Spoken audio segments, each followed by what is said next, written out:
Well, we all know that exercise is good for you, but did you know just how good it is for you? It's not just good for us, it's also good for our children, and it can impact learning and brain health.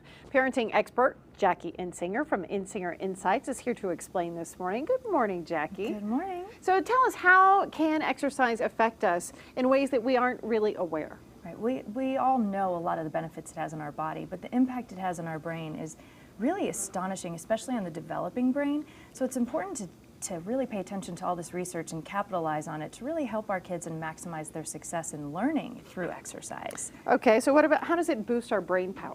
Well, this is really fascinating. So there has been a growth factor identified in the brain that is released during exercise. So what happens is that it creates new cells and it creates new cellular connections, which helps learning, memory, decision making, attention span, focus, all these things we want for our kids and for ourselves as well. But it actually changes the structure of our brain, and that is really fascinating, and we need to use this. And how can it affect mood and stress? I mean, I think as adults we all have realized this by now, but how does it affect our kids? In the same way. So we should use this proactively, preemptively, and in the moment.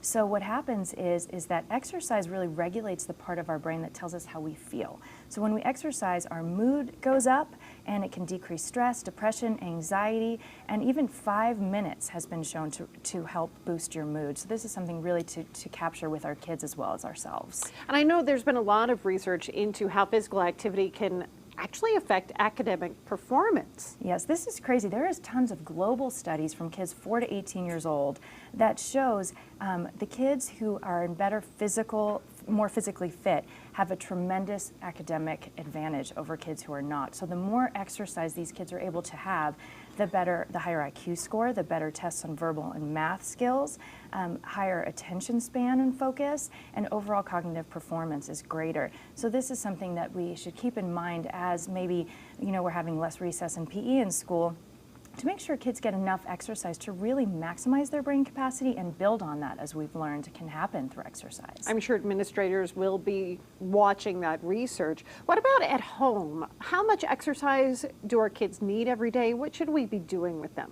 Well, making sure, especially with this inundation of screen time and all of the computers and technology we use, making sure that we realize just how important it is to get them outside, running around, playing, aerobic exercise, different kinds of movement, because they all have different impacts on the brain in different ways, and they're all beneficial. So just getting your kids out there, running around, moving, playing, has so much more effect than just on our bodies, just our mind and our mood, and it's really invaluable information that we have now. Okay, our attention span as well. Huh? Absolutely. Okay. We need some of that. Thanks, Jackie. We appreciate it.